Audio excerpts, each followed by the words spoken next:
Hello, and welcome to the CCF Online channel. We are excited for you to be part of another worship experience. We pray that what you learn here today will deepen your relationship with Jesus. Enjoy the message! Praise God. Alam niyo po, napakahalaga ho na tayo po dito. Kasi mapapansin po ninyo, if you happen to attend the earlier services, medyo puno na ho tayo. And praise God for this evening service dahil we're still growing. Ano ho? At ngayon, as we grow, dapat naintindihan din natin that though we're growing big, we are also getting smaller dapat. Para we need to grow with small group. Kasi bakit? Kasi yun ang mandato ng Diyos. Hindi ho natin inimbento yun eh. Nasa Bible yun. When God added 5,000, 3,000 to their numbers, they were also meeting together as in daily, house to house. Kasi it's not easy to say or to exercise yung love na sabi ng Lord, love one another, if you don't really know each other. Tama ba? And titiyakin ko, pag may lumapit sa inyo dito na hindi nyo kakilala para humihingi ng pera, magdududa kayo eh. And sasabihin nyo, I love you brother, pero pag pwede po ba nag-iisip kayo, totoo ba to? Baka hindi naman to? Ano, di ba? Kung sabihin, kailangan ko sana ng pamasahe. Iniisip nyo pa, naku, pamasahe. Saan ka ba pupunta? Diyan lang naman sa Bicol. Bicol. Parang gusto pang ihatid doon sa bus para tiyak na hindi ka niloloko. Parang ganun yan eh. Tama ba? And samantalang ang love, trust yan eh. So in other words, you cannot really exercise that issue of love ng generic. Kailangan, sa small group mo yan ma-experience kasi doon magkakilala kayo. Tama ba? Doon, willing kayong i-rebuke yung tao kung kinakailangan. So meaning, masasaktan mo siya. Ayun, totoong pagmamahal. Walang pagmamahal na hindi nakakasakit. Nagkakaintindihan po? Sino dito may pamilya? Lahat naman tayo, imposibleng wala kay pamilya, ha? Para kay putok sa buho. Di ba? Lahat tayo may pamilya. At sa pamilya, doon ang totoong kapahayagan ng pagmamahal. Hindi mo nararamdaman minsan na gusto mo yung kapatid mo, but you have to be committed for that brother or for that sister. Tama? Yun ang pagmamahal. So I encourage you. Kaya nga po yung IDC natin, yung Intentional Discipleship Conference, yan ay para sa lahat. Hindi lang yan para sa D-group leaders, para sa lahat yan. Because that's a mandate given to us by God. Go and make disciples of all nations. Now, and the person who gave that command is not only a pastor, kundi siya yung all authority in heaven and on earth, or all authority has been given to him in heaven and on earth. Can you imagine a person who is really in authority of everything telling you to make disciples? Hindi mo pwede sabihin, hindi ako marunong yan. Di ba? Kasi pag ginabi mo yon, parang hindi mo siya ginagalang. Parang hindi mo tinatanggap yung kanyang authority. Kaya sabi ng Lord, therefore go and make disciples. So if you don't know how to do discipleship, if you don't know how to make disciples, you join this particular conference. Okay po? And for us who are already doing discipleship, we need to keep on growing. Kaya I encourage you and I challenge you to attend this conference. Habang maaga, i-take nyo na yung opportunity. Okay? So praise God. So let's continue with our series on Jesus Unboxed. Ito po ay napakagandang regalo ng Diyos sa atin. And for us na magse-celebrate na ng Pasko, dito po talaga, for us to understand yung regalo ng Diyos sa atin. Kaya nga, nalala nyo, yung Pasko, ano nga po yung dahilan ng Pasko?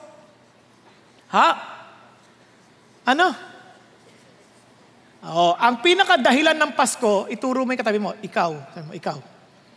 At ako. Bakit ikaw at ako? Dahil ang Kapaskuhan ay para sa, mabigyan tayo ng kapayapaan. Lahat ng tao, pilit naghahanap ng kaligayahan sa buhay, naghahanap ng kapayapaan, kasiguruhan sa kinabukasan, pero hindi lang matagpuan. Alam niyo kung bakit? Kasi matatagpuan lang niyan kay Jesus. Kaya Jesus had to come. Kaya alam niyo, nalulungkot po ako kasi marami akong natinan at nagturo ako sa iba't ibang Christmas party. Nalulungkot po ako kasi they really missed Jesus Christ. The very essence of Christmas. Kaya hindi lang makita yung joy. Dahil sa kaguluhan ng celebration, enjoy sila. Sa mga games, so sila nakafocus. Hindi lang iniintindi yung message, siyempre. Di ba? Hindi mo intindi yung message. Pakialam ko dyan sa message. Ito importante, mananalo ko sa raffle. Ganyan, di ba? Yung pansamantalang saya, ipinagpalit sa walang hanggang buhay na kasiyahan. Sayang. And kaya sa December 25, hindi yan aksidente. Itong pinakamaganda nating pagkakataon. Imbitahin natin yung mga kamag-anak natin. Okay ba yun? Tiyak ako, may mga reunion kayo, may mga party kayo, pag-pray nyo na, dalhin nyo sila rito. Imbitahan nyo sila, at mahirap, siyempre iba, inisip na, siyempre umaga, masarap mag-service. Ang problema lang, iba nag-Noche Buena. Pagdating na umaga, pag nag-attend, matutulog. Yung iba nga, gabi na nag-attend, tulog pa rin eh. Di ba? Hindi kayo. Sa ibang service. Kayo naman, di naman kayo natutulog talaga eh. Humihilata lang. So, yun, I encourage you to invite your friends. Now, if you can attend in the morning, praise God. Kasi maganda ang service at sa umaga. If you can attend the 12 o'clock service, praise God. Maganda ang service at sa 12 o'clock. If you can attend 3 o'clock service, praise God. Gwapong pastor doon. Joke lang. Tinitingnan ko lang kung gising pa kayo. And 6 o'clock, we have lots of space. So we can invite. Okay? So I encourage you, invite your friends. Now, let's continue. Alam nyo, imagine na meron kayong matinding problema. And the only hope you have is prayer. At meron kayong tinitingalang religious leader na tuwing magpe-pray siya, sinasagot ng Diyos. Before your very eyes, nakita mo how God answered His prayer. For example, may pinag-pray siyang kalbo. Nagkabuhok on the spot. And sabi ko, wow, iba to. Tama? At pagkatapos, paglapit niya sa'yo, kilala ka pa niya. Sabi niya, Jay, kilala niya ako. Jay, sabi niya, Jay daw. Sabi, Jay. At ang sabi niya, lagi kitang pinagpe-pray. What would you feel? Okay? Lagay natin sa senaryo na mas kilala ninyo. Sobrang taas ng tingala nyo, tinitingala nyo talaga si Pastor Peter. Tuwing magsasalta siya, tumitingala kayo. Kasi nandiyan kayo nakaupo sa baba. Andito sa tataas. Di ba? Pero yung mga nandoon, tinitingala ni Pastor Peter yon. So dito, tapos biglang nagulat ka. Anong pangalan nyo? Christian. Hamya. Biglang ka nakita, Uy, Christian, kamusta ka na? Kilala niya ako. Tapos sabi niya, Christian, you know, I'm always praying for you. Ano kaya pakiramdam mo? Pag-isipan niyo mabuti. Now, isipin niyo na itong buhay na to napakahirap, daming hamon. But Jesus is always praying for you. Ayun ang essence ng chapter 17 ng John. He is always praying for you because His desire is for us to live for His glory. Isipin nyo, itong nagpe-pray sa'yo, araw-araw, mayat-maya, every second, every minute, na lagi kang dinudulog sa Diyos, is not just Jesus, but He is the Word, the Creator, the Life-Giver, the one who can satisfy. He is the one of the Triune God. He is equal with the Father. He is the unlimited God, the bread of life, the Christ. He is the life changer, the true light shepherd, Lord of life, the King, the love, our comforter, true vine, and the very person who gives the Holy Spirit is always praying for you. Imbento ko lang ba yan? Hindi. Basahin niyo ang John 17. Dahil ang John 17, hindi natin matatalakay lahat-lahat. Sa dami ng yaman na nandiyan. Pero pipiliin natin lamang yung mga bagay na kaya natin talakayin ayon sa oras na meron tayo. But what I'm telling you is this. Anumang pinagdadaanan mo sa buhay, don't you ever forget this. Jesus is praying for you. Can you imagine the disciples after listening to Jesus, after hearing that Jesus is living and dying, tapos biglang, I'm giving you this task. Sigurado, yung puso nila troubled. Kaya sabi ni Jesus, let not your heart be troubled. Believe in me, believe in God, believe also in me. Yun ang sabi niya, naalala nyo?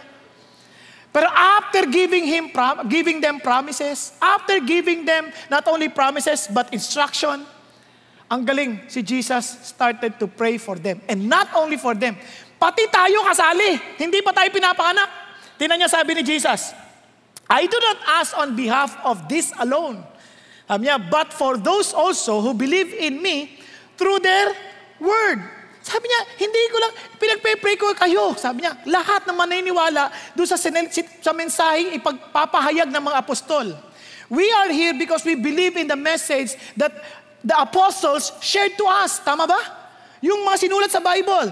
Di ba? Sinulat 1 Peter, 2 Peter, 1 John, 2 John, 3 John. Mapapansin, ito sulat ng mga apostol and we believe their message. Si John, the Gospel of John, he wrote about the message, about the gospel. And we believe. We believe. Sabi ng Lord, for those who believe their words, sabi niya, I am praying for you. Yun ang pangako ng Diyos.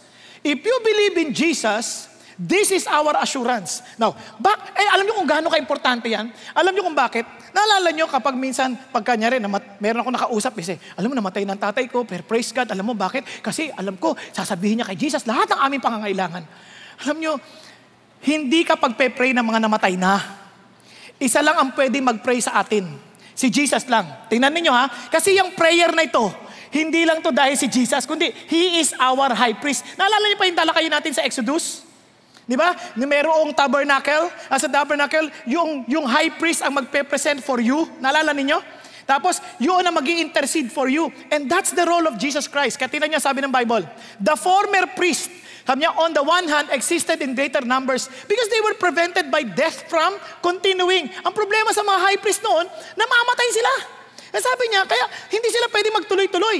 And sabi ganoon, but Jesus, look at the words, on the other hand, because He continues forever, holds His priesthood permanently. Siya na yung permanenteng high priest natin. Siya yung talagang mamamagitan sa atin sa Diyos. At ito sabi niya, therefore, He is able also, pakinggan niyo, to save forever those who draw near to God through Him, since He always lives to make intercession for them. Ano sinasabi ni Jesus? Gito mo yung kasiguruhan na binibigyan ni Jesus ha? Sa lahat, sabi niya, sa lahat ng lumalapit sa Diyos, sa magitan ni Jesus, ay, sabi nga nun, maliligtas ng walang hanggan. Grabe yung kasiguruhan nun. Ulitin ko ha, sabi niya, He is able, kaya niyang isave. Sabi niya, forever, those who draw near to God through Him. Sabi niya, since He always lives to make intercession for them. Hindi ka ba natutuwa nun? Parang sinasabi ng Lord, eto, garantisado. Kung ikaw ay kay Jesus, sabi niya, you are forever saved. Kung kay Jesus ha, kung kay Jesus. Feeling ko hindi. Naku niya sabihin, kasi iba parang hindi lang na-appreciate yung sinasabi natin eh. Ulitin ko ha, can you imagine, you are forever saved because of Jesus?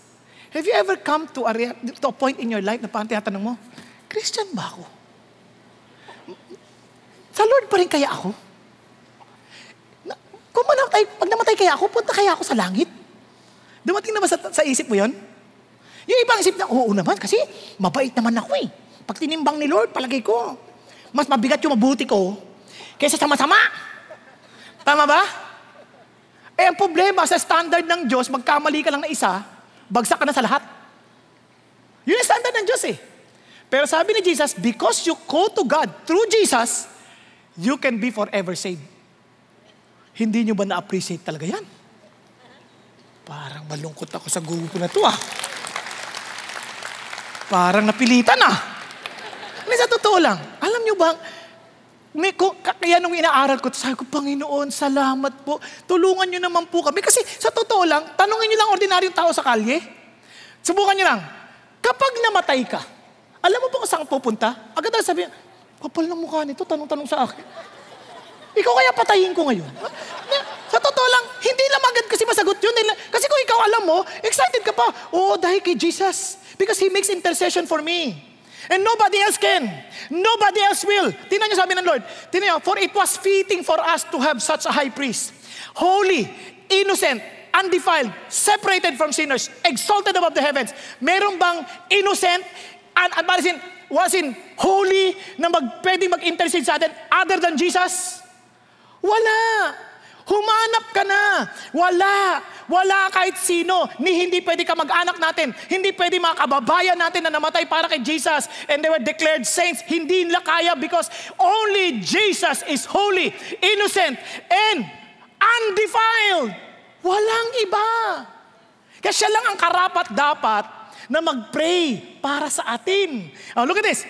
And sabi niya, who does not need daily like those high priests to offer up sacrifices for his own sins and then for the sins of the people, because this he did once for all when He offered up Himself. Minsan lang na binayaran ng Panginoon Diyos. Wala nang ibang kabayaran. Wala nang ibang panahon na uulitin yan.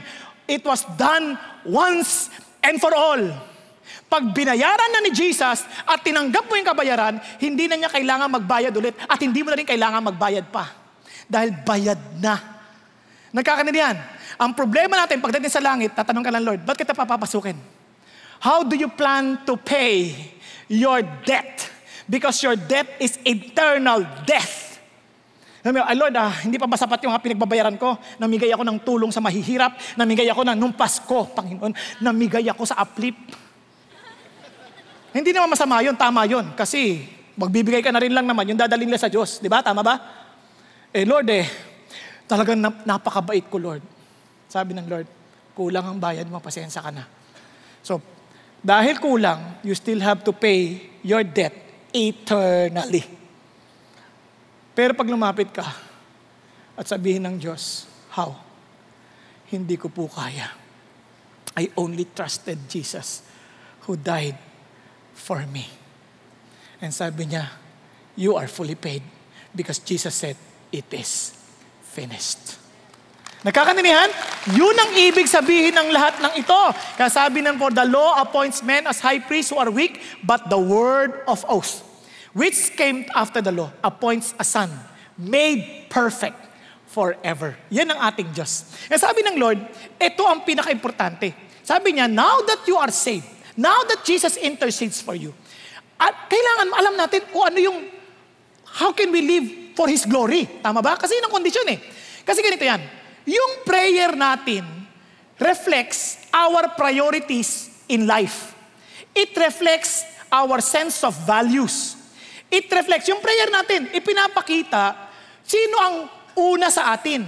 Most of the time when people pray, when they pray, they command God to do something for them. Sila ang sentro, hindi ang Diyos. Nagkakaintindihan po. Pero si Jesus, since He always prays, and when He prays, God answers. The Father answers Him. Yun ang sabi niya when He prayed for Lazarus to rise up from the dead. Ano sabi niya? Father, I thank you that you always answer my prayer. Bakit? Kasi si Jesus, He always pray according to the agenda of His Father. Kasi itong assurance ng Diyos, this is our confidence, that if we pray according to His will, He answers us. So sa madaling salita, when we pray according to God's agenda, when we do and live according to His purpose and will, we are to live for His glory. Yun ang purpose na, tama ba? Now, para kung ikaw ay darating doon sa objective na yon, to live for His glory, understand His prayer because Jesus reflected the priorities of God in His prayer.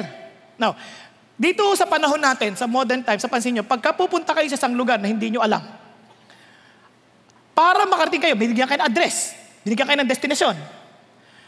Anong gagamitin ninyong gadget para makarating kayo doon? Ha? GPS. Kanina may sumagot sa akin. Waze, sir. Waze. Application yon. Yung gadget, GPS. Tama? Ano yung GPS? Ha?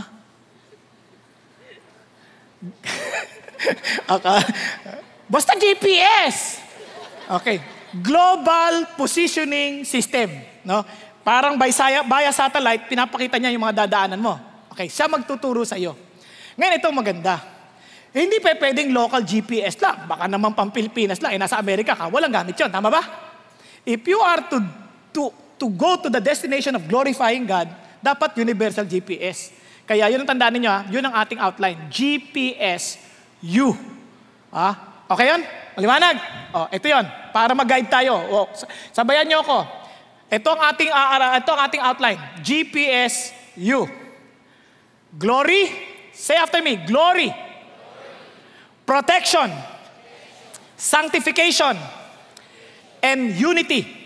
Yun ang pinaka-priority ng Diyos. Ulitin natin. Tingnan ko kung alam natin. Tatlo.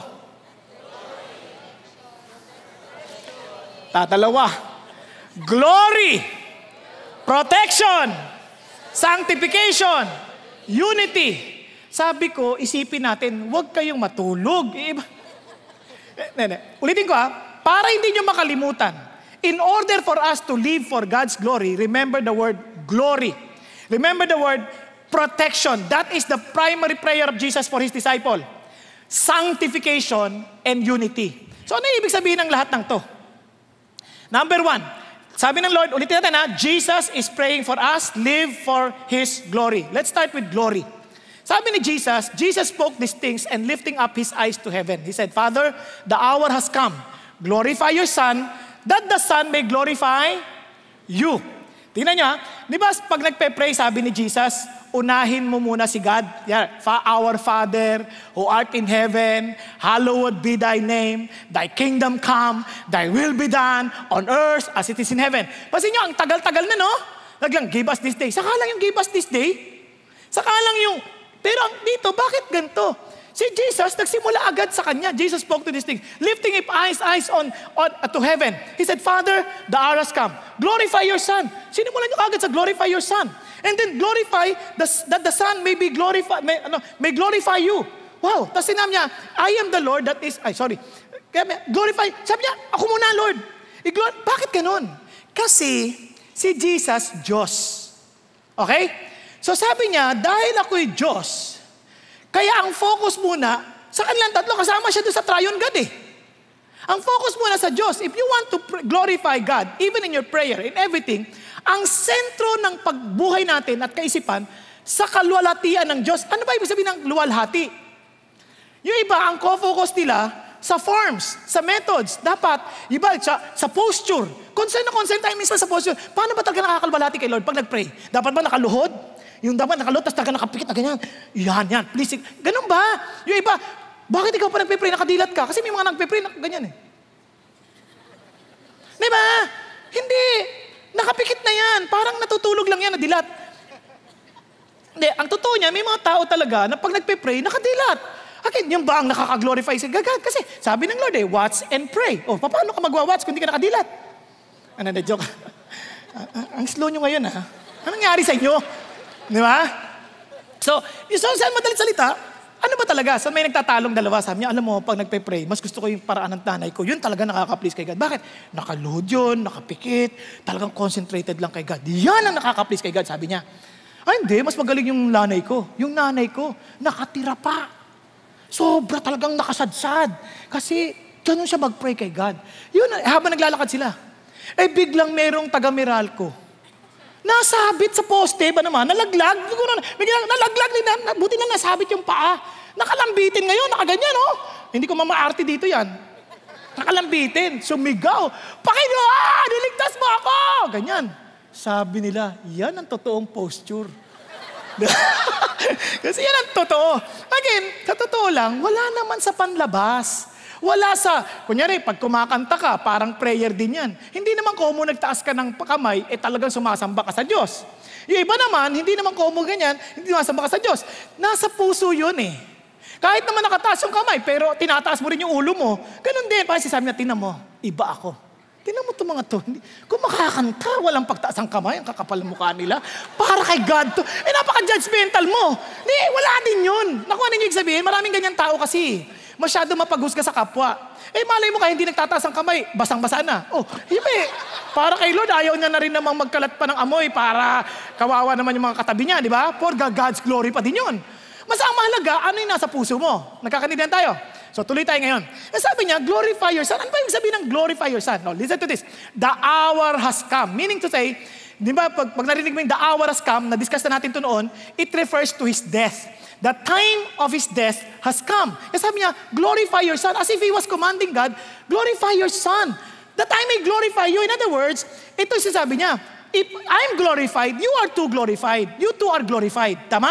Kasi equal sila eh. Father, isa sila, triune God nga, Trinity nga eh. Di ba? And kasi kaya alam yung, hindi pa pwedeng yung prayer ni Jesus kung hindi sa Diyos. Ganito yun. Tingnan niyo sa Isaiah. I am the Lord, that is my name. I will not, look at the words, my glory to another. In other words, kung ikaw ay hindi Diyos, sabi ni God, I will not share my glory to anyone or to another, nor my praise to graven images. God shares His glory with His equal. Tama? Kaya nga, Trinity yan eh. And alam nyo bang sinabi ni Jesus the same word that I will not share my glory to another? Saan? Isaiah 48. How did I know it was Jesus? Sabi niya, for my own sake, I will act, for how can my name be profaned and my glory will not give to another? Parehong sinabi. How did I know si Jesus to? Kasi sabi niya, listen to me, O Jacob, even Israel, whom I called. I am the first and I'm also the last. Sino ba to? Si Jesus. Paano ka makatitiyak? Tingnan niya natin. Sabi sa verse 16, siya pa rin nagsasalta, come near to me, listen to this, from the first I have not spoken in secret, from the time it took place, I was there. And now, the Lord God has sent me. Siya yung nagsasalta eh. Tama ba? And His Spirit. Kaya noon pa lang sa Old Testament, may Trinity na eh. Kaya hindi yan invento sa New Testament era. Yan ay nandiyan na. Hindi lang maintindihan ng tao. Kaya sabi ni Jesus, glorify your Son. Kasi we are equal. Glorify your Son, because if I glorified, you are glorified. Ano ibig sabihin ng glorify? Pag sinabi mong glorify, yung word na kabod, or sa ibang salita, ang ibig sabihin niyan, yung kabod, weight, bigat. It is heavy. Nakuha niyo? Ibig sabihin, you are putting weight on the death of Christ. Sabi niya, my hour has come, so Lord, glorify your Son. Give weight so that people would know that there is no other way for them to be saved but through me. Tingnan nyo ha, sabi niya, John 17:2 ha, even as you gave Him authority over all flesh, that to all whom you have given Him, He may give eternal life. Meaning to say, He alone can give eternal life to everyone. His death on the cross will deal with the issue that that human being parang dealing with, parang struggling with. Kasi may problema tayo eh. We are sinners. And sabi ng Bible, all have sinned and come short of God's glory. Kasi sabi niya, kapag namatay ako, give weight kasi they will never understand. Kaya Lord, glorify your Son. Now, tinuloy natin ngayon. Sabi niya sa verse 3, kasi walang ibang paraan to have eternal life. Kasi He's the one who will give. Tingnan nyo. This is eternal life, that they may know you, the only true God. Oh, okay na pala eh. Just to know God. And many people will say, I know God, I want to know God, and I'm serving God. Pero itong problema, sinong God? The only true God, sabi niya, and Jesus Christ, whom you have sent. Kasi maraming tao, they know and they thought they're serving God, but they reject Jesus. Dito lang sa Pilipinas eh. Iba-iba ang ating pagtingin kung sino si Jesus. Nakuha ninyo? And we're all claiming that we belong to God. Yun ang malaking problema. And sabi ni God, hindi naman yung gagawin mo eh. Tingnan nyo yung word, no. Alam nyo ba kung ibig sabihin ng no dito? Yung no dito, parang same word that was used to describe intimacy, sexual intimacy between husband and wife. Ang sinasabi ni Jesus, meron ba, intimate ba tayo? Close ba tayo? Kung hindi tayo close, walang eternal life. Kasi hindi naman issue dito yung eternal life na parang mahaba eh, walang katapusan. Hindi. It has something to do with love relationship. Oh, sino dito mga na-in-love na? Na-in-love. At yung minahal mo, minahal ka din ha? Hindi yung minahal niyang iba. Okay? Sino dito may asawa na? May asawa. Pakitingnan na. Don't tell me, hindi kayo na-in-love kasi hindi kayo nagtataas ng kamay ah. Pinikot ba kayo? Di ba, hindi ko kayo memorize. Now, listen to me. Naalala nyo na mag-boyfriend pa lang kayo? At mag-girlfriend? Hindi nyo na maalala? Sobra namang kawawa naman itong mga ito. Alam nyo ba, naalala nyo yun? Di ba, sinusundo, tinatawagan, hinahatid. At yung panahon ko, beeper eh, beeper. Ay, hindi beeper pala, hindi ko pa naabot. Hindi ko naabot. Wala pala kami. Party line pala yung amin. Ang tagal na. May party line, di ba? May tatawag, ang tagal kahit may party line pakibaba, di ba? Magpigipag-away pa yun. Tapos susunduin, tama? Susunduin. Tapos ihahatid. Paghatid na yan, kwento ng kwento yan, walang katapusan yan. Paghatid, di ba? Naalala niyo, pag hinahating gabi na, magpapaalam na, sasabihin. Biglang tatahin ng babae, oh bakit? Bakit? Alis ka na naman. Parang ayaw niya na maghiwalay, tama? Alam ko yan, ganyan ang ginawa nila sa akin eh. Tapos, pag uuwi na, tawagan mo ko ha? Tatawagan na naman, tatawagan. Hindi matatapos yan. Ang nakakatawa, pati party line, ganun din. Walang katapusan. Bakit? Parang kulang ang oras dahil gusto nyo magkasama palagi. Tama? Isipin nyo forever, ganyan, no? Di ba? Kaya nung nagpakasal kayo, iba na nangyari kasi nga, na-discover nyo na imperfection, tama ba? And imagine niyo si Jesus perfect. Si God perfect. And He's perfecting you. Imagine two perfect individual together. Forever is not enough. Nakakaintindihan? Yan ang eternal life. Kaya nga kung hindi ka in love kay Jesus, ngayon pa lang, hindi ka intimate, how can you be excited for heaven? Kasi paano ka ma-excite? Hindi mo naman siya in love eh. Di ba? Kaya nga excitement mo sa ibang bagay kasi yun ang gusto mo. Pero kung ang excitement mo kay Jesus, for eternity ka. Kasi siya rin excited to be with you forever. Okay ba yun? Okay pa? O ngayon, etong ganda. Pagdating doon, sabi ni Jesus, I glorified you on the earth having accomplished the work which you have given me to do. So, if you want to glorify God, anong condition? Accomplish what He has entrusted you to do. Ano yun? Una-una sabi ng Lord, make disciples. Pinagawa niya sa iyo yan eh, tama ba? Accomplish it. Aside from that, you belong to one body. It is not just a work of an individual, but you belong to one body. As one body, you accomplish as a church what God has entrusted you to do. Tama? Ano yun? Sample lang. Naalala ninyo, tingnan nyo lang katabi niya, tingnan nyo katabi niya. Tingnan nyo, huwag kayo mahiya. Kahit tulog siya, tingnan mo lang siya, titigan mo siya. Hindi ka ba nagpapasalamat? Hindi mo siya kamuka. Hindi, huwag mo nyo insultuhin. Ang ibig ko sabihin, we have different roles to take, tama? For example, look at my body. Ito, kamay ko. Parehong kamay yan. Pero parang parehas na parehas. Parang magkamukha, tama? Pero hindi sila magkamukha. Kasi magkaiba ng orientation eh. Ngayon ito, hindi niya pwedeng kamutin ang sarili niya. Kailangan niya ng kaliwang kamay. Tama? Nagkakaintindihan tayo. Ganon tayong lahat. We have individual roles. Ngayon, paano kung walang kaliwang kamay? Paano siya magkakamot? Di ba ba? Di ba? Isipin niyo kung pareho walang kamay. Kawawa, naalala ko tuloy yung mama. Naalala niyo yung mamang, yung magpapakamatay na? Nasakita niya yung mama. Nung papakamatay siya, kita niyo yung mama, walang kamay, talon na ganyan, talon. Sayo niyo. Sabi niya, grabe, nakakahiya ako kung magpapakamatay, tapos yung walang kamay, tuwan-tuwa. Bumaba. Sabi niya, ba't ka ba talon? Sabi niya, bakit yung ulo ko eh? Hindi ko makamot. Oh, di ba ang hirap? Ang hirap nun ha? Nakuha niyang sabihin, so we need each other. Yun ang punto ng Diyos. So, kunyari ako, ang gifting ko, mag-preach. Halimbawa, mag-preach. I want to glorify God by using the gift that He has given me. Hindi to glorify myself. Kung mag-preach ako to glorify myself, I defeated the purpose. Nagkakaintindihan tayo. Now, if you have the gift of singing, you use it for God's glory. Hindi yan para sa iyong pangalan, hindi para sa iyong kalawalatian. Para yan kay God. Naintindihan? So when you give glory to God in everything, when God tells you to worship Him, paano yun? Kasi bawat isa sa atin, mayroong tinatawag na glory apparatus.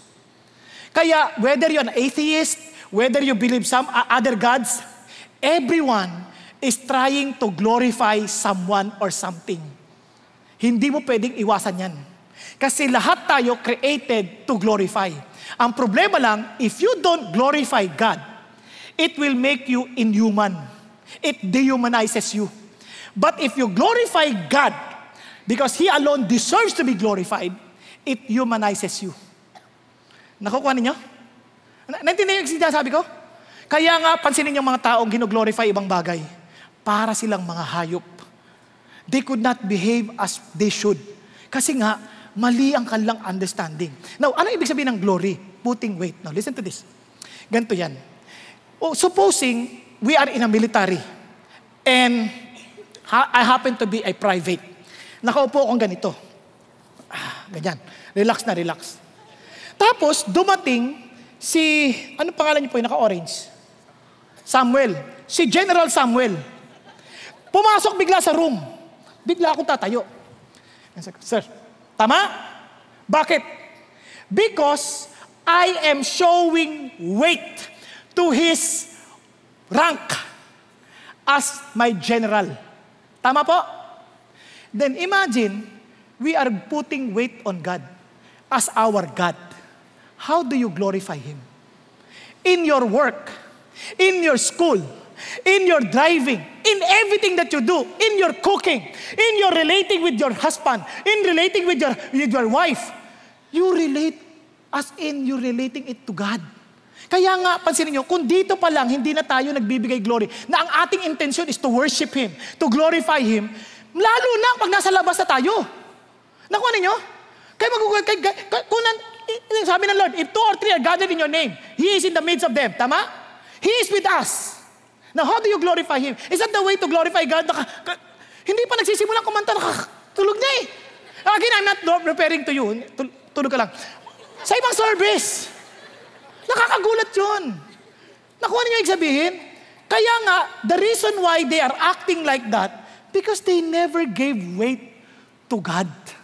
They never gave glory to God, and they are not giving glory to God. Kasi isipin niyo, pagdating na sa bahay, yung mga babae, kaya, ito na kape mo, tanda. Bakit? Kasi they have already forgotten God, that they are serving God, not their husband. Hello? Nakuha ninyo? Kaya nung minsan, magtatalo kami ng asawa ko, dahil may hinahanap kami, pataas ang boses ko eh. Biglang naalala ko, teka muna Lord, ikaw palang kausap ko dito, hindi asawa ko. Kaya biglang ako tumahimik. Ngayon pinagbibintangan ako na nahanap ko na daw kasi. Pero, ang totoo niya, hindi ko pa talaga nahanap. Talagang kumalmala ako bigla. Kasi naisip ko, God, kung ikaw ang kausap ko dito, dapat bang sinisigawan kita? I want to put glory on you. I want to give you glory. Kaya bigla ako tumahimik. Kasi naingay na, paingay na kung paingay eh. Alam mo naman ang mag-asawa, pataas ang boses yan eh. Kasi pareho nabibingay yan pag nagagalit. Tama? Tama ba? Alam niyo yan, alam ko rin, ginagawa ko eh. Kaya bigla ako natahimik, sabi ko, Panginoon Diyos, I want to glorify you on this. Kaya nung sabi niya, nakita mo na eh. Hindi na ako pumapatol kasi upakan ko na talaga to eh. Alam niyo, bakit? Kasi I want to glorify God. Nakuha niyo? I'm not talking to my wife, I'm talking to God doon sa mga pagkakataon na yun. Naintindihan niyo? Children, minsan sisigawan natin magulang natin eh. Bakit? Nakalimutan niyo kasi you're doing it for God because you have lost the glory that God deserves. Amen po? Kaya, asan na yung remote ko? Ito pala. Baka iuwi ko to. Diba? Sabi ng Lord, now Father, glorify me together with yourself with the glory which I had with you before the world was. Ano sinasabi ni Jesus? Kaya si Jesus was never been, is God. Pasin niyo, with the glory which I had with you before. Bakit? Kasi before He became human, He is with God. Tama? Tinasabi ng Bible. In the beginning was the Word, and the Word was with God, and the Word was God. Iba tong si Jesus, iba yung God the Father. Nakakanindihan na. But sabi nga nun, Jesus is God, God the Father is God, because they are one God. What? One? Ang gulo-gulo, hindi ko maintindihan. Ano mang magagawa ko? Yun ang sabi ni God. They are one God, this is one God, pero in 3 person. Okay? Hindi kaya ng isip, no? Because He's God. Kung kaya ng isip mo, baka Diyos ka din, and I will worship you. But you can't, because we are humans. Nakakanindihan tayo? So what does He mean? Nasisabi niya, kaya sabi natin niyo, in the beginning, and the Word was God, and the Word became flesh, and dwelt among us, and we saw His glory, glory as of the only begotten from the Father, full of grace and truth. Ang sinasabi ni God ganito, He set aside His glory, He is God and man at the same time. 100% God, 100% man.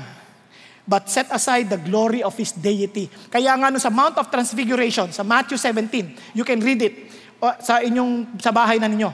Sa Mount of Transfiguration, si Jesus nag-transform. Yung glory, pinakita, nagulat yung mga alagad, natakot sila. Kasi yung glory sinet aside niya. And God allowed them to see that glory again. Nakuha niyo? Kaya nga, yung sinet aside yung glory, it does not mean na hindi sa Diyos. He just set aside that because He wants to save you and me. Okay? Katuloy na tayo. So, sa lahat ng gagawin natin, live for His glory. Give weight to His honor.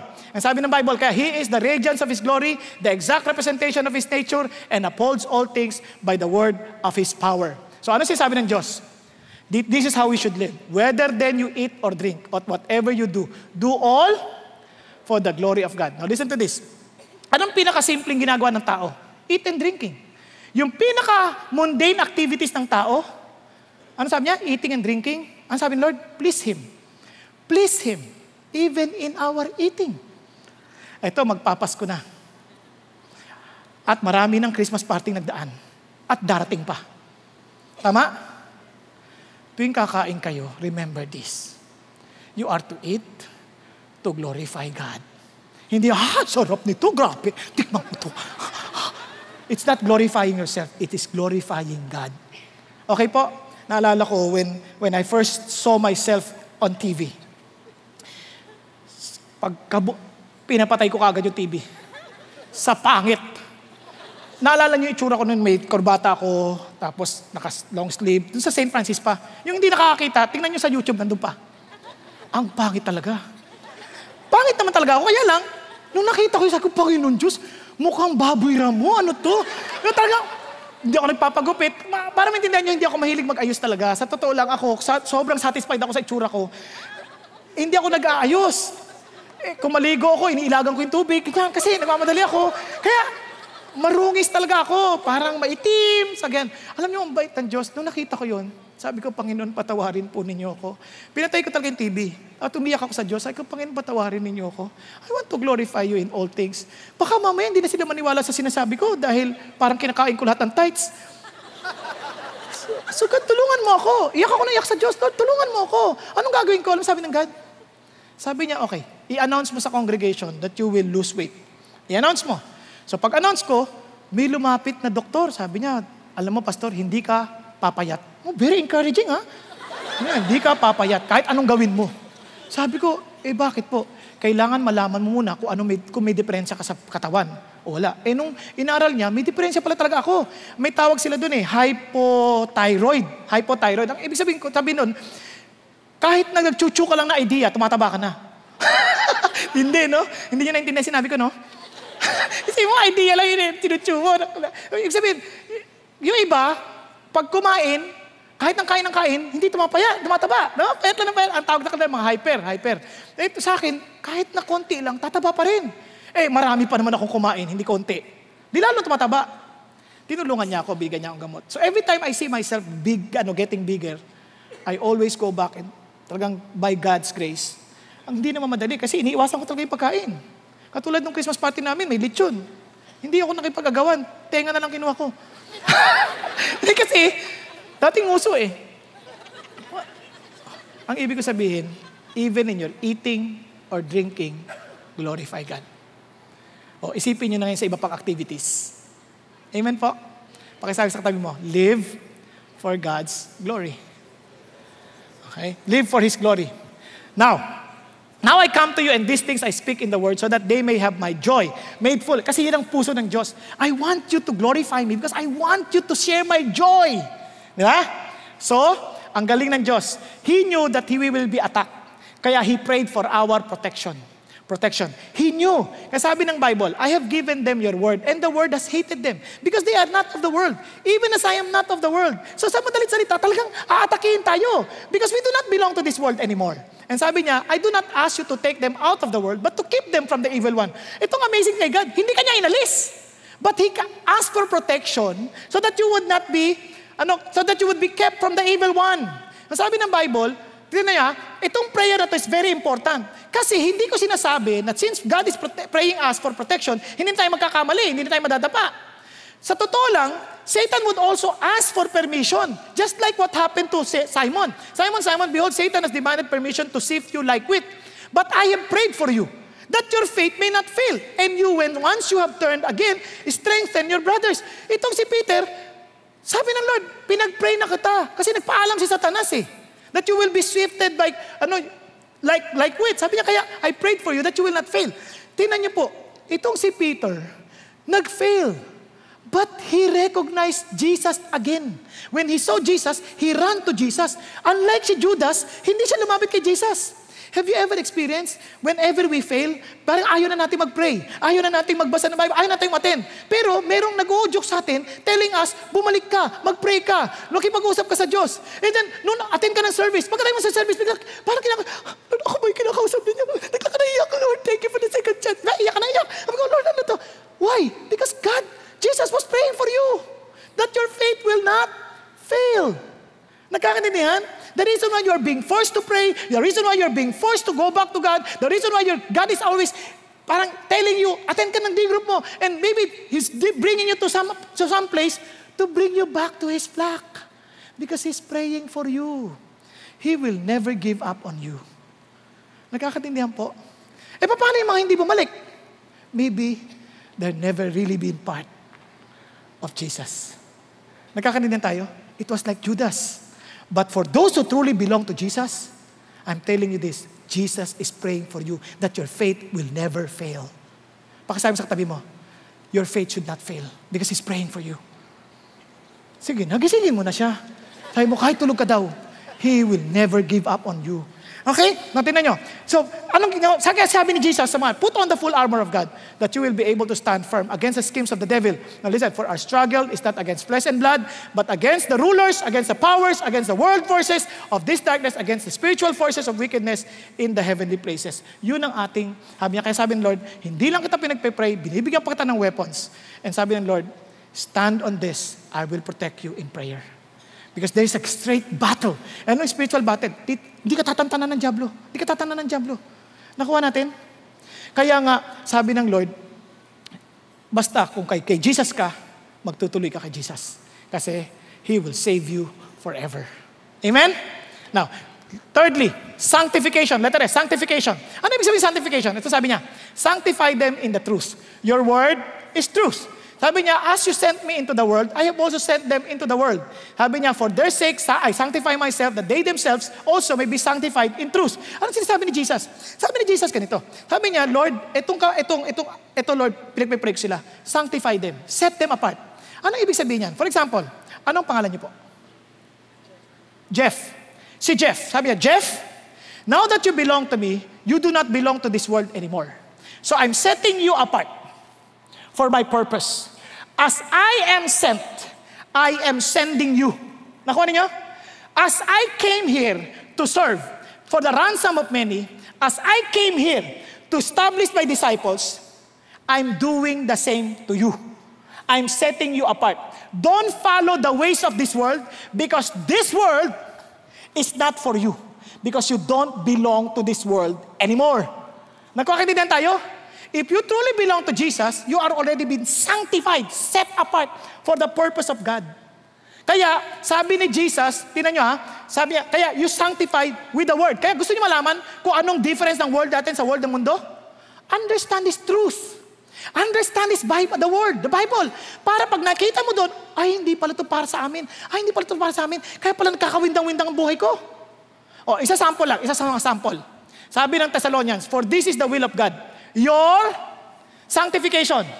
That is that you abstain from sexual immorality. That each of you know how to possess his own vessel in sanctification and honor, not in lustful passion, like the Gentiles who do not know God. Sa totoo lang, sa mundong ito, lahat tayo, including me, we give too much weight, in other words, glory, saan? Sex. Kaya ang daming na-involved sa pornography. Tama ba? Kahit may asawa na, nagpo-pornographic mga palabas, magazines. Bakit? Kasi they thought that this body is for themselves, for their pleasure. Sabi ng Diyos, no. That body is for His purpose. Nakuha ninyo? Kaya pag nakalimutan natin yan, kaya ibabalik ka ng Diyos. Pag nagkamali ka, ibabalik ka ng Diyos. Kaya ano yung nangyayari? Napansin niyo ba yan? Parang hirap na hirap ka pag may ginawa kang hindi tama. Napansin niyo ba yan? Parang hindi ka magiging masaya. Bakit? Because you belong to God. But if you're enjoying it, baka hindi ka kasama kay God. Kasi dahil yung katawan na yan has already been set aside. Kaya yung mga bata, huwag nyo nang subukan if you belong to Jesus. Bakit? Kasi hindi makakabuti sa inyo. Nakuha ninyo? Andiyan pa kayo? Parang ganito ang picture ni Jesus. Para maintindihan nyo lalo. Husband, love your wife just as Christ also loved the church and gave Himself up for her. Look at the words. That He might sanctify her, having cleansed her by the washing of water with the word. That He might present to Himself the church in all her glory, having no spot or wrinkle or any such thing, but that she would be holy and blameless. Now listen to this. Sino may asawa rito? Babae muna, babae. Okay, good. Mula nung nag-asawa kayo, ang sabi ng Lord, para kang sinanctify na for your husband. In other words, you have been set apart from other women para na lang sa asawa mo. Hindi ka na pwede sa ibang mga lalaki because you are being set apart for your husband. Tama? Tama ba? Ngayon, ang picture nito, the church belongs to Jesus. Jesus is our bridegroom. So the church belongs now only to Jesus. You are not meant for any other gods, only to Jesus because you are married to Jesus. Nakakadiriyan. Kaya nga nung nagpakasal kayo mga babae at doon sa mga magpapakasal pa lang at doon sa mga nagbabalak magpakasal, tandaan nyo to, tatalikuran nyo ng bilyong-bilyong lalaki. Alang-alang sa lalaking makakasama mo sa buhay mo na hindi ka masyadong papansinin. Pag nagamit ka na. Type nyo? Hello? Oh, mga lalaki ganun din. When you are set apart, you are set apart for your wife. Tama? Now, listen to this. Si Lord, kaya listen to this. Groom, mga asawa, lalaki. You can never be a good husband to your wife if you are not a good bride to Jesus. And wives, you can never be a good wife unless you are a good wife to Jesus. Nakuha ninyo? Because you are set apart for His glory. Okay po yan? Nakakaintindihan tayo? Okay, finally, unity. Unity. Ang sabi ng Bible, I do not ask on behalf of this alone, but for those who also believe in me, through their word, so that they may all be one, even as you, Father, are in me, and I in you, that they may also be in us, so that the world may believe that you sent me. Ano sabi ng Lord? How would they know that we belong to Jesus? That Jesus has been sent to save us? Sabi niya, Lord, I want them to be one. Hindi tayo magkakakilala. The Lord just saved us, but He wants us to be one. Anong klaseng one? Hindi to uniformity. Akala ko kasi pagka pare-pareho dapat tayo. Pare-pareho dapat tayo magdamit. Pag kumanta tayo, dapat, sa kanan muna, taas ang kamay, sa kaliwa naman. Hindi ganun. Uniformity ang tawag dyan. Ang unity, kahit iba-iba tayo, meron tayong unity, look at the words, as Jesus, the Father, and the Son, and the Holy Spirit are one. Paano yun? Sabi niya, that the Father are in me, and I in you. So, I belong to both of you. Kaya sabi nga nun, to each other. I in them, and you in me, that they may be perfected in unity. So that the world may know that you sent me and I love them even as you love me. Ano yung sabihin? You are united in love. Diba? Sa totoo lang, I may not like all the people inside this room. But because I love Jesus, I have to love you. Tama ba? Because we belong to one Father. We belong to one God. So hindi pa pwede, magkakasama tayo sa langit bandang huli. Isipin mo, hindi kita pinansin. Magkita tayo sa langit, ay, ba't nandito ka? Diba? Forever na yon. Kaya nga, minsan nakakalungkot, no? Minsan mga Christian, away ng away. Christian among Christians. Sabi ng Lord, ano ka ba? Gusto niyo malaman, Lord, kaya ang prayer ng Lord, magkaisa kayo. Kasi ganito yan, no? Sabi ng Lord, kasi kung meron kayong unity in love, and I have made your name known to them, and will make it known so that the love in which you love me may be in them, and I in them. Ano napansin nyo? There is a unity of purpose to know His name. And sabi ganoon, kaya ang sabi ng Bible sa mga church, with all humility and gentleness, with patience, showing tolerance for one another, in love, being diligent to preserve the unity of the Spirit in the bond of peace. Alam niyo ba lagi nag-aaway? Bakit away ng away mga grupo, tayong mga Christians? Pride! Ang yayabang natin lahat. Parang sinasabi natin, ang mga pinagtatalunan. Carpet. Gusto ko blue. Hindi, brown. Gusto ko itim. Carpet lang yan eh. Hindi naman yan ang priority. Si God. Pinag-aawayan, music. Sino yung music pag-aawayan? Gusto ko ang kanta natin yung Amazing Grace. Kailangan operatic ang dating. Ayoko nung Amazing Grace, how sweet the sound. Paano kung diyan ka lumaki? Pati pa naman yan pag-aawayan pa. Paano kung biglang dumating dito? Ang kumanta, Amazing Grace, how sweet the sound. Paano? Mag-aaway na naman ba tayo? Wag. Kasi hindi naman yan isang mahalaga. We have understood the amazing grace. Nakuha ninyo? Kaya sabi ni Jesus, ang ganda-ganda ng suggestion ni Sawatsky. I will recognize the call and gifts from God in all of my co-workers. Hindi natin kailangan mag-ingit-ingitan. We have different gifts. We need to recognize that. Okay? Hindi yung, grabe yung laki ng church nila. Siguro mayayaman lang dito. Sinong sabi sa'yo? Hindi totoong lahat mayaman dito. Ako lang. No, listen to this. I will exercise vigilance over our unity. I commit, look at the words, to speaking well of my co-workers, brothers, and sisters, and will publicly express appreciation for them. Yun ang Christian, hindi yung, grabe yung katabi namin kanina, tulog ng tulog. Hindi dapat, kung gusto mo, speak well of him. Kakatuwa yung katabi namin. Pero mo kahit ang ingay ni pastor, nakakatulog siya. At least naka-rest. Oh, huwag mong siraan. Di ba? Ayan. Kasi sabi ng Bible, I will pray diligently and fervently for the blessing of God on my teammates. Let's pray for the blessing. Hindi yung, tinan mo, may bago na naman siyang kotse. Siguro kurakot yan. Huwag ganon. Magpasalamat ka. Wow, God, you blessed him. Praise God. Ganun ba? I will affirm the co-equal importance of planting, watering. Kahit anong ministry mo, lahat yan importante sa Diyos. I will share the responsibility for the ministry assigned to me. And at the same time, exercise prayerful concern for the fields ministry in its entirety. Ibig sabihin, kahit ano pang level ng ministry yan, basta pagpe-pray ko yan. Kung hindi ka pa rin ng ministry ko, pagpe-pray ko pa rin yan. Nakuha ninyo? Oh, sabi niya, I understand that in the heat of battle, there will be misunderstanding, conflicts, and offenses. In other words, we cannot avoid conflicts. Okay? But I will deal with offenses promptly and appropriately. Kanina nga, may kausap ako, mga away. Sabi ko gano'n, kung ikaw ang leader, hindi pa pwedeng, ayoko siya masaktan. Hindi. Ang totoong pagmamahal, makakasakit ka talaga. Pag mali siya, mali ka. Masakit itong sasabihin ko sa'yo, mali yan. Pero ayusin ninyo. Hindi pa pwedeng pareho kayong tama. Ang totoo niyan, pareho kayo may tama. Kaya ka nag-aaway. Nakuha ninyo? Mahilig tayo sa ganyan eh. Namumulit ka tayo, parang, hindi, okay lang kapatid. Ay, okay lang kapatid. Magkasundo na kayo. Hindi pa pwede. Maging humble tayo to admit our mistakes. Okay ba yan? Kaya sabi ng Bible, I will deal offenses promptly. Paano? Kausapin niyo privately. Huwag niyo i-chismis. Diba? Ang sabi na, I will listen intently in order to understand the other person's perspective. Makinig ka muna. Huwag mo ipagpilitan ng sarili mo. I will avoid judging the motives of a fellow worker because I cannot see my brother or sister's heart. Diba? Palagay ko kaya yung sinasabi yan kasi may sarili siyang agenda. Huwag ganun. Hindi, huwag mong gahusgahan yung kanyang motibo. I will forgive others on the team without hesitation, pre-condition, knowing that I too will need frequent forgiveness for my offenses. I will commit myself to becoming better acquainted with the members of my team. Yun ang sinasabi ng Diyos. Ganun mag-preserve ng unity. Ayan, sabi ho yan ni Benjamin Sawatsky ng Evangelical Free Church Ministry. Now, tingnan niyo po, napakaganda. How can we not be one? We have one Father. We have one teacher. We have one shepherd. We have one head. And we have one foundation. Nagkakatindihan po? Kaya nga ho, sabi ng Lord, kung kayo magkakagalit, mga sinungaling kayo. Kasi, how can you hate each other when God is love and He wants us to love one another? Paano ba magmahal? Sabi ng Bible, sabi ni St. Augustine, in essentials, unity. Ano yung bagay ng kaligtasan? By faith. Di ba? By grace, through faith. Oh, magkaisa tayo dyan.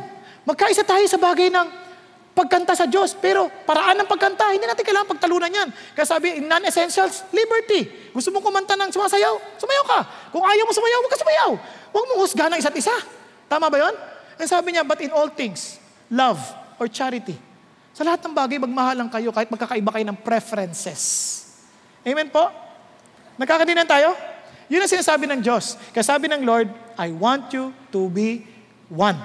Kaya sabi ng Bible, Father, I desire that they also whom you have given me be with me where I am, so that they may see my glory, which you have given me, for you loved me before the foundation of the world.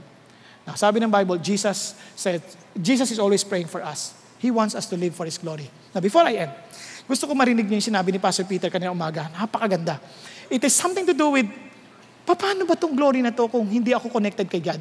Okay po? So, let's watch His video. Maikli lang ho to. Panoorin natin sandali. The final punchline. The glory which you have given me, I have given them, that they may be one. The purpose of all of this, God's glory. God's glory is not reserved for Himself. Jesus said, I will give you the glory. Now, has God given us glory? Yes or no? Yes or no? I will share with you. You are part of God's amazing will for us to have glory. The Bible tells us, everybody read, those whom He foreknew, He also predestined to become conformed to the image of His Son. You see, we were created in the image of God's Son. In the book of Genesis, in the image of God, something happened. We lost it. But in salvation, He's restoring us to be Christ-like. So let's read. to be conformed to the image of Jesus. So we will be like Christ. Glory. And this whom he predestined, he called. Whom he called, he justified. Whom he justified, he also glorified. When you read the Greek Bible and you see it in the past tense, even though it has not yet happened, it is called certainty. It is something for sure. Predestined, called, justified, and glorified. You will be glorified someday. But the Bible tells us, how do we look like? How will I look like? Well, let me give you a hint. Beloved, we are children of God. It has not yet appeared as yet what we will be. You don't exactly appear what exactly God has in mind for you yet. But the character-wise, praise God. But what about physical? We know that when He appears, we will be like Him. Because we will see Him as He is. You're going to be like Jesus. Now, it is so amazing. I remembered the Chinese character for fire, glory. Do you understand that when God created us, He created us like Him? Yes or no? In the image of God. Yes or no? That's Genesis chapter 1, 2, 3, right? Created in the image of God. We were glorious. What does it mean to be in the image of God? Not just character. I believe. Now, you don't have to die for this. You like to let you know my theory. It's a good theory. You like to know my theory about glory? Yes or no? Yes. The Bible tells us God is light. Yes or no? And the Bible tells us when God created Adam and Eve, they could not see each other as naked. When did they see each other as naked? When they sinned. So what happened? Many scholars like to believe when God created Adam and Eve, it was glorious. There was a glow. There was light. And then I put 2 and 2 together. The Chinese character for fire is a combination of 2 words for fire. The first word is a person, a man, Ren. The next word is fire, flame. Flame. Why will the Chinese character for fire is represented by a man with light? Why? Another word. The Chinese word for light. Light has the following combination. First is a man. That's a man. Earth, sun, okay, sun, man. The next word, believe it or not, is fire. That's light. When we were created, I really believe in the image of God, we were glorious. In fact, the word for glory is even more amazing. The word for glory is a combination of different words.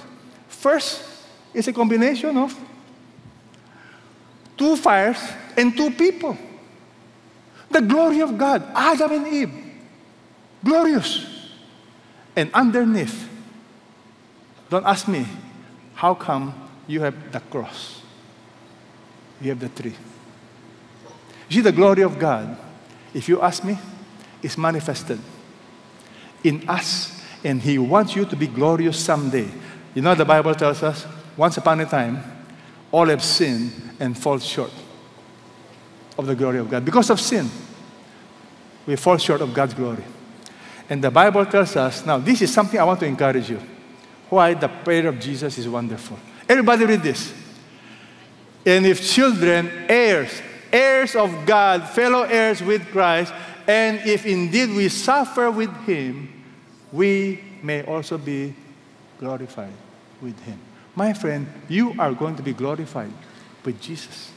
The world does not know how you'll be glorified, but you'll be glorified with Him. You know why? Let's read this together. I consider the sufferings of this present time are not worthy to be compared with the glory that is to be revealed to us. You were made for glory, destined for glory.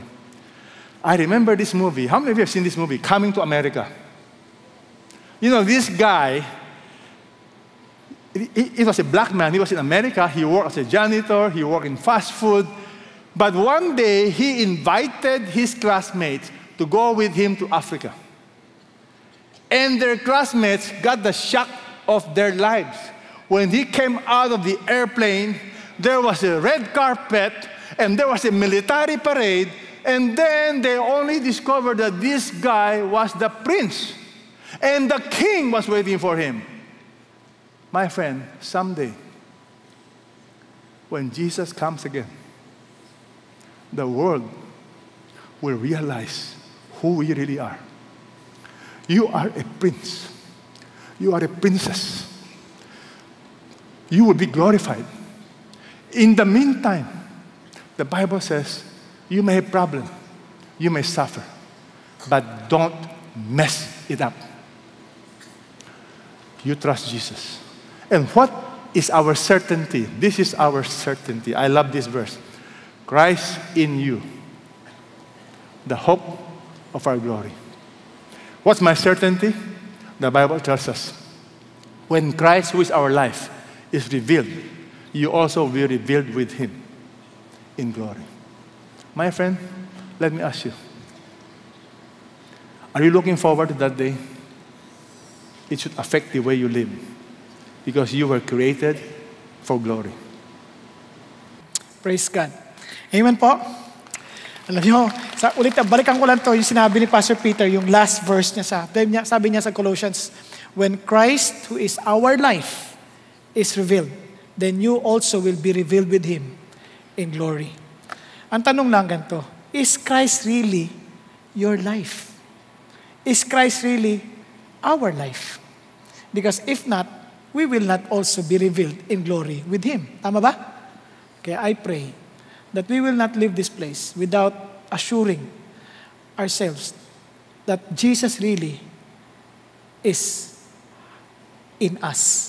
Okay po? That we are in him. Okay po ba yan? Tayo pong lahat ay yumuko at pumikit. Kapatid, don't just fool yourself. You know who you are. Alam mo kung sino ka, alam mo anong buhay meron ka. Ang tanong lang talaga ay, is Christ really in you? So that when he is revealed, you will also be glorified with him. How would you know? Live for his glory.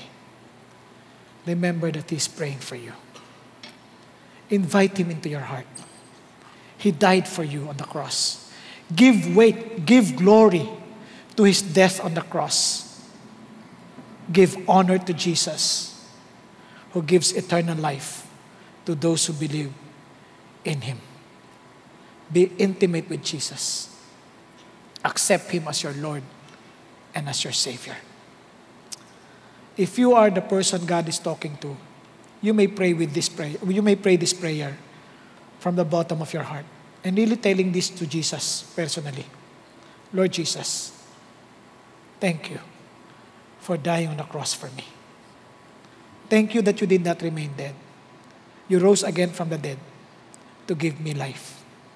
Lord Jesus, I accept you as my Lord and my Savior. Live in me. Lord, accept me to be your servant. And Lord, thank you that you also want me to be part of your family. So Jesus, allow me to live for your glory. Thank you, Lord. Thank you, God. Thank you, Jesus. Father in heaven, I thank you that you know everyone who really prayed that prayer. And you also know every one of us here in this room. Father God, I pray that no matter what we are going through in life, may you allow us to live for your glory. And thank you for the assurance that you are always praying for us. Praying for us to live for your glory. Praying for us, Father God. And thank you for praying for our protection. And thank you for praying for our sanctification, that we will grow mature in our relationship with you. That we will grow, Father God, and live for your purpose alone. And thank you that you always want us to live in unity. To love other Christians, to love everyone, Father God, in the midst of our diversity. Thank you, God, for your faithfulness. Thank you for your love. And Lord, we give you all the praise. We give you all the glory. For you alone deserves all of this. Thank you, God, in Jesus' name. Amen and amen. God bless you and good night. Jumpstart your spiritual journey by joining an online or offline small group. Go to ccf.org.ph/dgroup.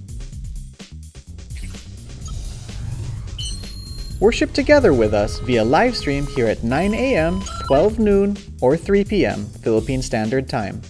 Join us at stream.ccf.org.ph. Want to find a CCF near you? Check us out at ccf.org.ph/locations. We are so excited you were able to join us today.